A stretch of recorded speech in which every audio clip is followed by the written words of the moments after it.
Pessoal, então quiserem marcar presença, por favor, fique à vontade. Nós já começamos a nossa aula, tá?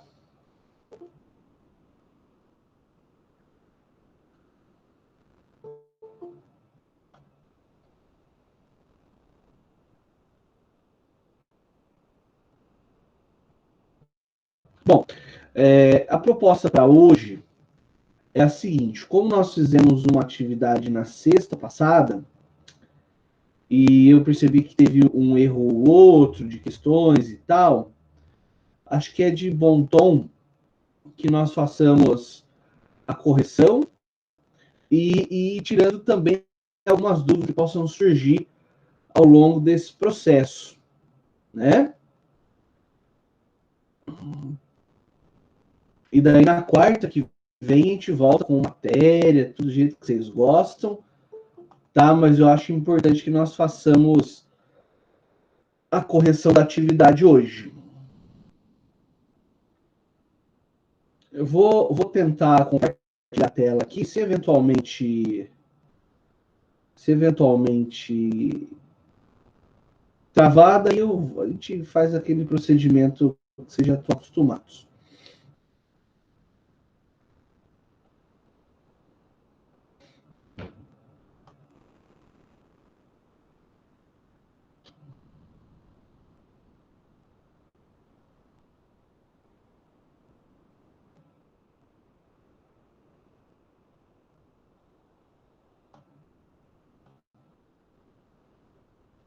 Boa noite. Oi, sei lá. Acho que é isso aqui, vamos ver.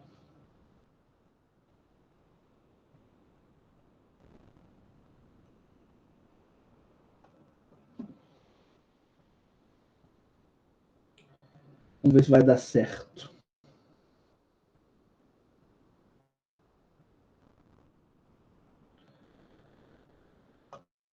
Estão vendo aí compartilhado a tela do ambiente conhecer ou não?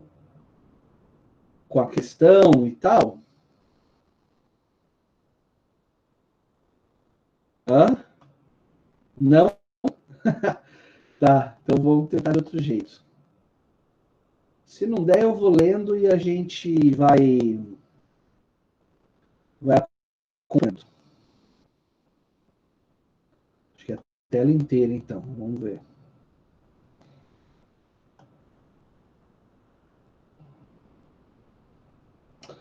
Não rolou. Tudo bem. Tá compartilhando outra coisa, né? Uma mensagem, share. Agora não tá compartilhando nada também, né? Então, beleza. Ó, vamos lá. Eu faço a leitura, você entra na tua prova aí, no teu trabalhinho, e nós vamos.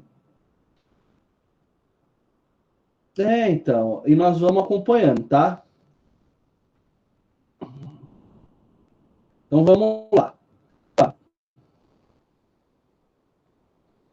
Aqui. Bom, a primeira pergunta que o sistema selecionou, porque ele vai sorteando, né? Que ele selecionou para mim é aquela relativa à nomenclatura, tá? Relativa aos nomes dos tratados.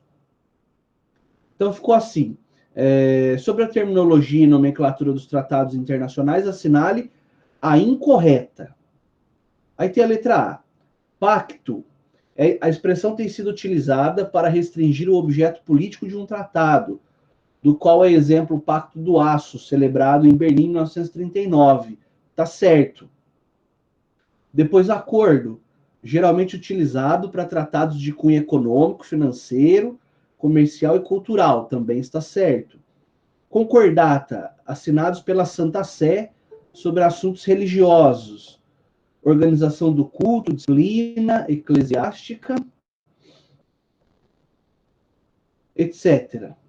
E Constituição, empregado para tratados coletivos, geralmente estabelecendo normas para os tribunais internacionais. O que a gente marcaria aí, turma? A, B, C ou D? A leitura é muito rápida, né?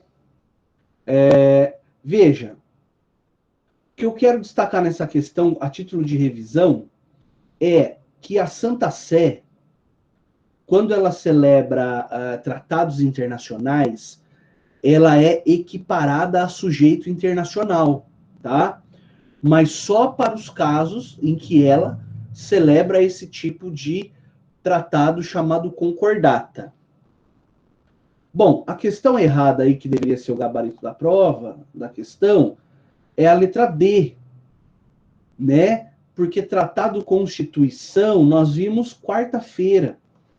Embora nós já tenhamos visto antes, mas a gente reforçou na quarta, que o Tratado Constituição é aquele que serve para criar organizações internacionais. Quando é para criar cortes internacionais, tribunais internacionais, o tipo de tratado específico é o Tratado Estatuto. Não é à toa que nós falamos do Estatuto do Tribunal Penal Internacional, tá? Tudo ok com essa questão, turma? Alguma dúvida?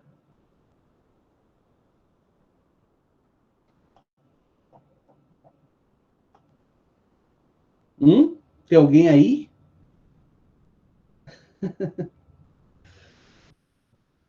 Tudo em ordem? Então vamos para a próxima. Beleza. Vamos lá. Ó, a segunda questão selecionada aqui. No que tange a personalidade jurídica internacional, assinale a alternativa incorreta. Então vamos lá. Eu quero a errada. Atores internacionais são os estados e organizações internacionais e possuem capacidade para celebrar tratados, certo? Certo. Então, atores não, desculpa, tá errado aqui. É sujeitos internacionais que são os estados e as organizações. Então, essa questão tá errada. Vamos só ver as outras para tirar a dúvida.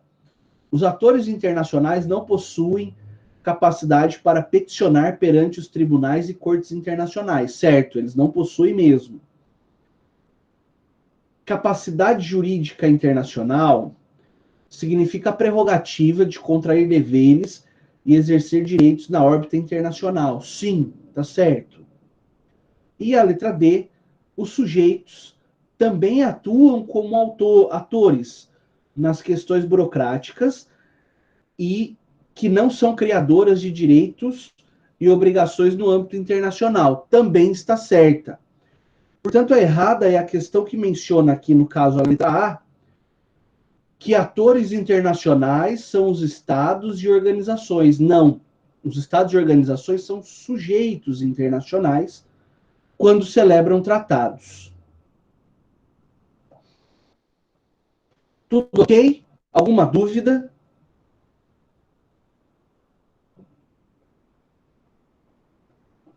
Posso tocar o barco? Então vamos lá.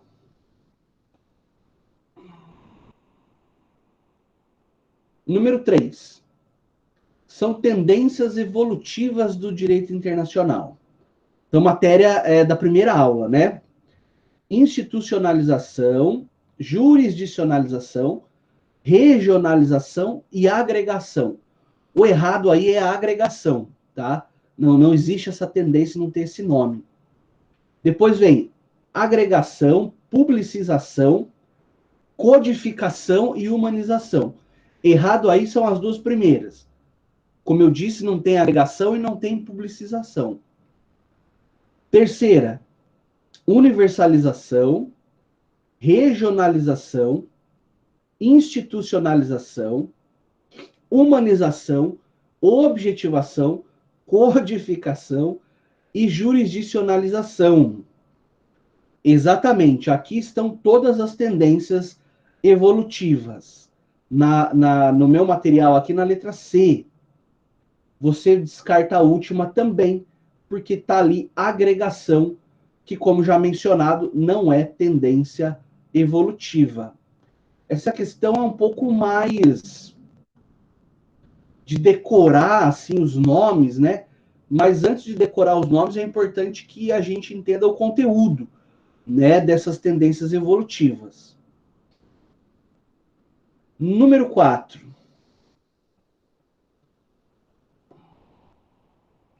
A propósito da personalidade jurídica do Estado e das organizações internacionais, na percepção da doutrina, especialmente do Francisco Rezec, pode-se afirmar que... Bom, essa questão, então, ela pergunta só sobre a personalidade jurídica dos Estados e das organizações. Então, ficou lá assim, ó, letra A. A personalidade jurídica do Estado fundamenta-se em concepções clássicas de direito público, formatando-se como realidade jurídica e política. A personalidade jurídica das organizações internacionais centra-se na atuação de indivíduos e de empresas que lhe conferem personalidade normativa, assumindo feições públicas e privadas.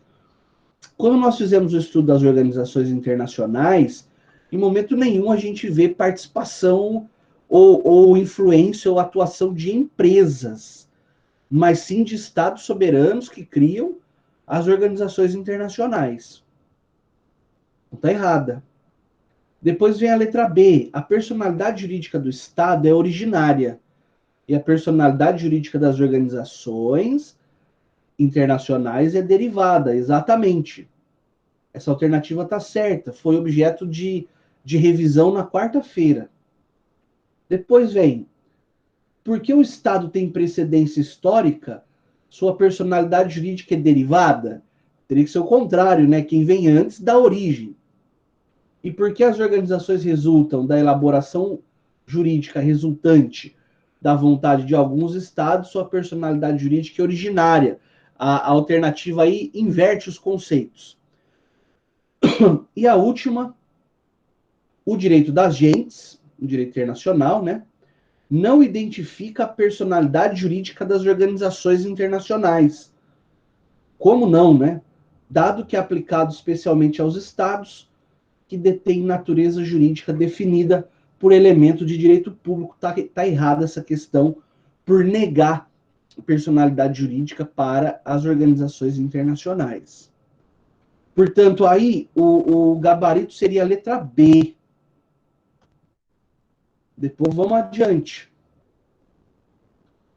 Pessoal, se quiserem usar a palavra, quiser fazer pergunta, observação, tá? Fique à vontade. Número 5. Vamos lá. A número 5 trata das fontes, né? Do direito internacional público.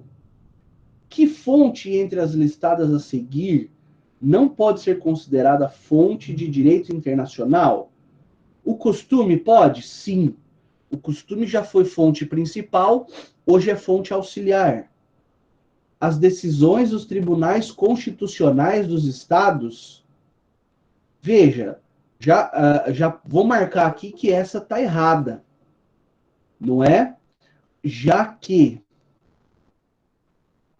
o que interessa na jurisprudência internacional é as decisões ou a jurisprudência das cortes internacionais e não das cortes internacionais dos estados. Isso não interessa para o direito internacional público. Aí na letra C nós temos princípios gerais de direito, sim, é fonte do direito internacional público, e os tratados, idem. Portanto, repito, o gabarito aí, que não pode ser considerado fonte do direito internacional, são as decisões constitucionais dos estados. Elas não importam para nós. Mais uma. Deixa eu só deixar o colega. Pessoal, tá muito depressa? Tá tudo em ordem? Vamos que vamos? Beleza. Então, nós estamos agora na questão número 6, que tem o seguinte enunciado. Os sujeitos de direito internacional são. Então, veja, a gente sempre fala isso, né, como dica, no sentido de que eu sei que fazer a prova, Geralmente a gente faz uma por uma, né? Mas às vezes não custa você dar uma passada na prova, quando ela não é muito extensa, para ver se uma questão não conversa com a outra. Como é o caso aqui. Há 2 questões atrás nós falamos exatamente do mesmo tema, né? Quem é sujeito do direito internacional? Vamos lá. Os estados, organizações internacionais e a Santa Sé, por equiparação. Lembrem de marcar a presença, tá, pessoal? Então, veja.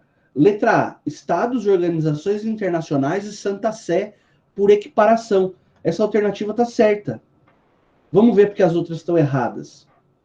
Estados, organizações governamentais internacionais, organizações não governamentais, está tudo errado. A próxima, estados, organizações governamentais internacionais. Eu achei que eu tinha copiado a mesma alternativa, mas tá certo. Organizações não governamentais, pessoas jurídicas, indivíduos e blocos regionais. Não, também, tá errado. Depois, estados, organizações governamentais internacionais, organizações não governamentais e blocos regionais. Tá errado. O que é sujeito de direito internacional? Então, de uma vez por todas, os estados e as organizações internacionais, e no caso do tratado chamado Concordata, a Santa Sé atua como sujeito por equiparação. O direito internacional público, nesse caso específico, eleva a condição da Santa Sé a uma condição de sujeito internacional. Então, essa é a letra A. Número 7. Para acertar, ou para acertar é ótimo, para marcar a correta. As teorias que explicam a relação entre o direito internacional e o direito interno, matéria vista, salvo engano, no terceiro encontro, são a dualista, a monista e a complexa. Não, a complexa aí está errado. Não existe uma teoria complexa. O que existe é o dualismo e o monismo nacionalista e o monismo internacionalista. Né?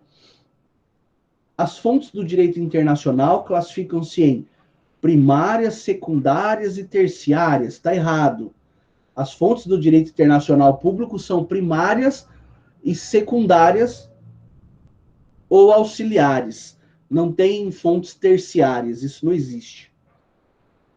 Letra C. Segundo o dualismo, né, que é uma doutrina italiana, lembram? Direito internacional e direito interno são áreas da ciência jurídica que jamais se comunicam e não possuem qualquer interdependência, uma existindo sem a outra. Exatamente. Para o dualismo, o direito interno e o direito internacional são ordens que não se tocam, são ordens que não dependem uma da outra. Portanto, a letra C aqui está certa.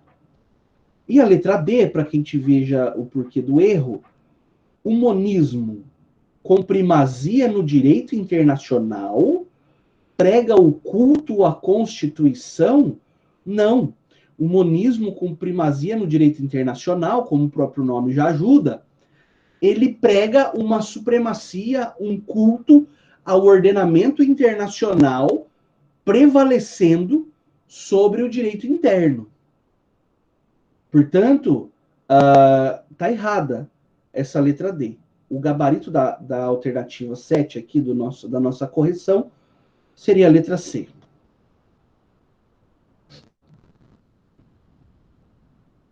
Adiante. Sobre o direito dos tratados, assinale a alternativa errada. Então vamos lá. A Convenção de Viena é o principal texto normativo acerca da elaboração dos tratados? Sim, é o principal texto. Regulando todas as fases de sua criação até a sua extinção? Sim, está certinha essa alternativa. Letra B. É de caráter supletivo a aplicação da Convenção de Viena? de 69? Sim, falamos isso. Ela tem uma aplicação supletiva de completar lacunas, né? C. O tratado internacional, na forma verbal, é plenamente aceito e surte os mesmos efeitos daqueles escritos. Aí essa questão já está errada, né? Porque, veja, falamos e repisamos em sala a tendência da codificação, da objetivação, da predominância do documento escrito sobre o tratado verbal, falado, né? Então, não é plenamente aceito e não surte os mesmos efeitos, tá? Pode ser, inclusive, considerado nulo um tratado verbal.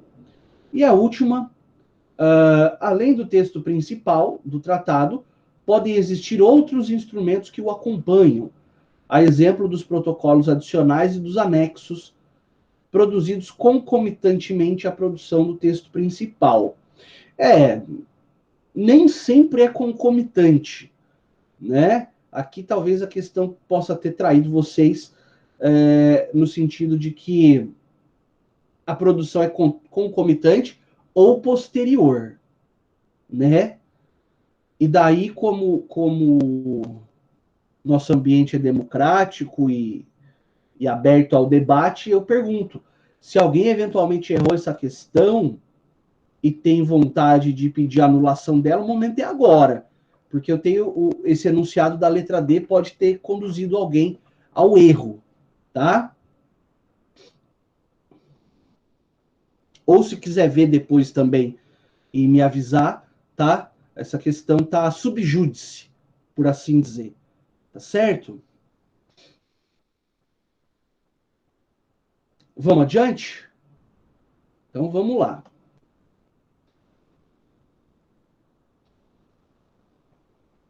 É a número 9. Com relação à chamada norma imperativa de direito internacional geral, ou ius cogens, é correto afirmar que é norma aprovada pela Assembleia Geral e aplicável a todos os Estados-membros, salvo os que apresentarem reserva. Pessoal, na verdade, as normas de ius cogens, elas não necessariamente brotam da Assembleia Geral da ONU. Muitas normas de ius cogens já existiam antes mesmo da existência da ONU, tá? Então essa relação não é necessária e, em certa medida, não é verdadeira. P. De direito humanitário, expressamente reconhecida pela Corte Internacional de Justiça, aplicável a todo e qualquer Estado em situação de conflito? Não necessariamente. Os Estados não precisam estar num momento conflituoso para a incidência das normas imperativas, tá? Agora, reconhecida, é norma reconhecida, letra C, pela comunidade internacional como aplicável a todos os estados, da qual, muita moto, né? Da qual nenhuma derrogação é permitida. Essa alternativa está certa. As normas imperativas são reconhecidas pela comunidade internacional, aplicam-se a todos os estados, independentemente de tratado, e elas não podem ser afastadas pela vontade das partes. Portanto, não admite derrogação. E a última, prevista no corpo de um tratado que tenha sido ratificado por todos os signatários, segundo o direito interno de cada um. Não existe a necessidade de que uma norma imperativa esteja prevista no corpo de um tratado. Aqui nós podemos, em certa medida, dizer que nós vemos uma atuação muito mais costumeira com relação às normas imperativas, sem necessidade específica de um tratado, um documento escrito contendo essas normas, tá? Então aqui seria a letra C. E a número 10, Comparando-se as instituições de direito internacional público com as típicas do direito interno de determinado país, percebe-se que no direito internacional, isso aqui é matéria da primeira aula, onde nós fizemos aquele paralelo entre o direito interno e o direito internacional. Presente essa. Ó, há um governo central que possui soberania sobre todas as nações? Não. Há uma norma suprema, como no direito interno? Não, não existe uma Constituição universal. Há cortes judiciais com jurisdição transnacional? Sim. Exemplo, Tribunal Penal Internacional, Corte Internacional de Justiça, Corte Interamericana de Direitos Humanos, Tribunal Europeu de Direitos Humanos, e assim por diante. E daí essa que é a melhor, né? Há um órgão central legislativo para todo o planeta? Não. Não existe um parlamento global, né? Um parlamento galáctico que possa legislar para o planeta todo, tá bem? Então, aqui o gabarito seria a letra C. Há cortes internacionais com jurisdição transnacional. Eu vou finalizar a tentativa aqui. Enviar tudo e terminar. Enviar tudo e terminar. Beleza. Pessoal, com relação àquela número 8, lá vocês ouviram o enunciado, né, e tal. Se alguém eventualmente quiser se insurgir, fique à vontade agora, ou depois dá uma conferida lá, né? O próprio sistema tem o gabarito, e aí você vê se foi induzido a erro, se marcou aquela alternativa porque o enunciado estava mal escrito, e assim sendo, eu terei prazer, não é? Em aumentar 0,10 na sua nota desse trabalho. A minha intenção é que na quarta-feira nós façamos a nossa aula normal e na sexta aplicar outro trabalhinho desse, não é na mesma sistemática que foi feito, para que ele fique aberto até a segunda-feira, haja vista que alguns colegas eventualmente não podem respondê-lo na própria sexta-feira, né? E eu fico aqui à disposição de vocês para a solução de dúvidas e tudo mais. Turma, o programa para hoje era esse, para que o trabalho não fique também sem correção, para que as dúvidas todas que eventualmente surgirem sobre o trabalho possam ser sanadas. Por que é bom fazer esses trabalhos, na minha opinião? Isso, depois da semana jurídica. Eu posso pôr na sexta da semana jurídica e ele fica aberto até a segunda, dona Eliana. Bem lembrado. Por que eu acho importante esses trabalhos? Para que a gente vá fixando a matéria e depois nada impede que na prova bimestral eu aproveite questões do trabalho, né? Claro que aquela ali do Parlamento Universal não dá para aproveitar na prova bimestral, né? Mas para usar nos trabalhos mesmo. Mas gostaria de ouvir de vocês. Valeu a pena essa correção? Havia alguma dúvida que eu eventualmente já sanei ou que queiram expor?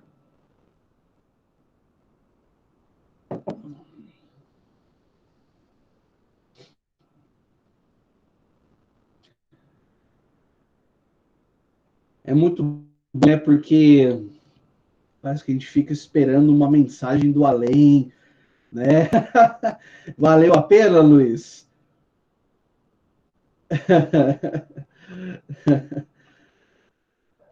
Legal. Ó, um último recado, tá?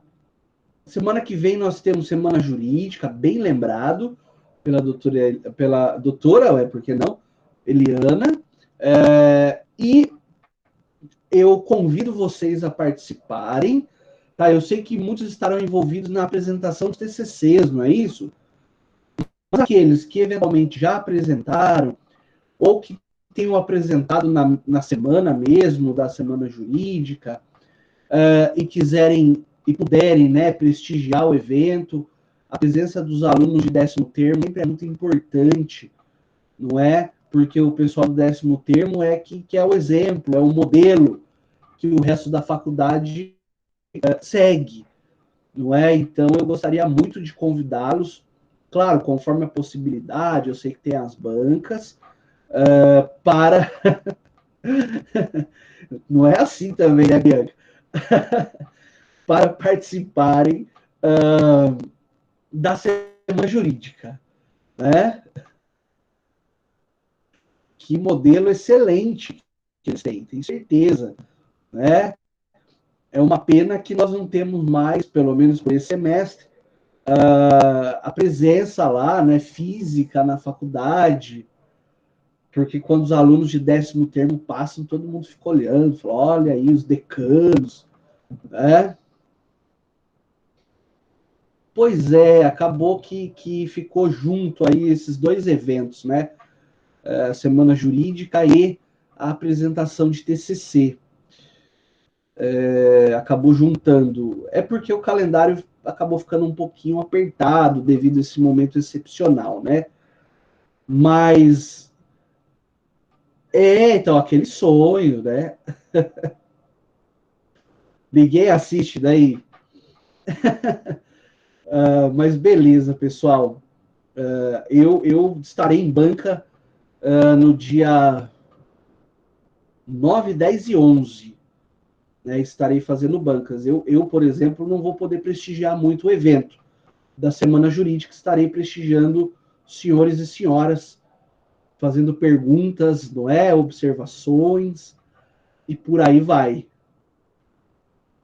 Bom, então, para hoje, era esse o nosso projeto, né? A nossa atividade da sexta-feira. Eu espero que tenha ajudado, tá? A memorizar mais a matéria, entender melhor alguns pontos. Na quarta, nós vamos aí com aula para tratar de temas como responsabilidade civil do Estado no direito internacional público e conduzir a matéria daquela forma que nós havíamos comentado já e feito o acordo a respeito, né? Bom, no mais eu agradeço. Esse é um encontro um pouco mais curtinho, mas também está dentro do planejamento feito, não é? No sistema que nós havíamos já combinado. Então, obrigado a todos. E essa aula vai ficar gravada, essa correção está gravada. Vai depois para o site. Quem quiser depois rever, tirar algum ponto, alguma coisa, fique à vontade, tá? Eu agradeço a todos. E daí nós nos vemos na quarta. Bom feriadão, tá? Para quem vai estudar o TCC aí, preparar e tudo mais, boa preparação.